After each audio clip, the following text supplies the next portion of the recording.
ఇక తెలంగాణలో సంచలనంగా మారిన ఫోన్ ట్యాపింగ్ కేసులో దర్యాప్తు కొనసాగుతోంది. నిందితులు ఇచ్చిన సమాచారాన్ని దర్యాప్తు బృందం పరిశీలిస్తోంది.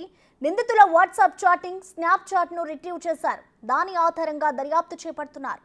మరోవైపు పరారీలో ఉన్న నిందితుల కోసం గాలిస్తున్నారు.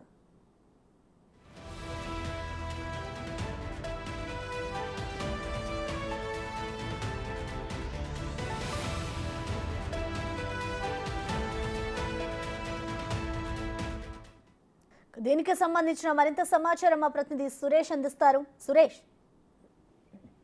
ఫోన్ ట్యాపింగ్ కేసులో దర్యాప్తు కొనసాగుతోంది. ఇప్పటికే కీలక నిందితులు పరారీలో ఉన్నట్టు పోలీసులు ప్రెస్ నోట్ రిలీజ్ చేయడం జరిగింది. వారి కోసం గాలిస్తున్నాము.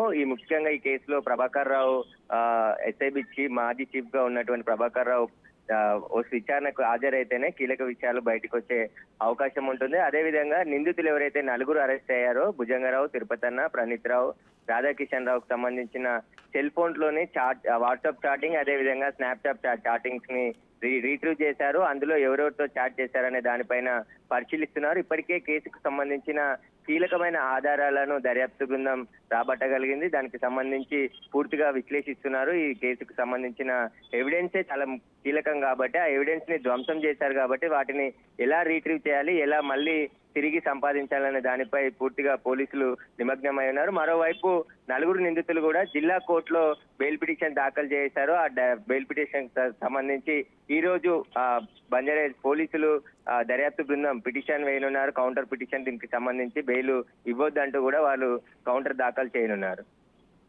Right, thank you Suresh.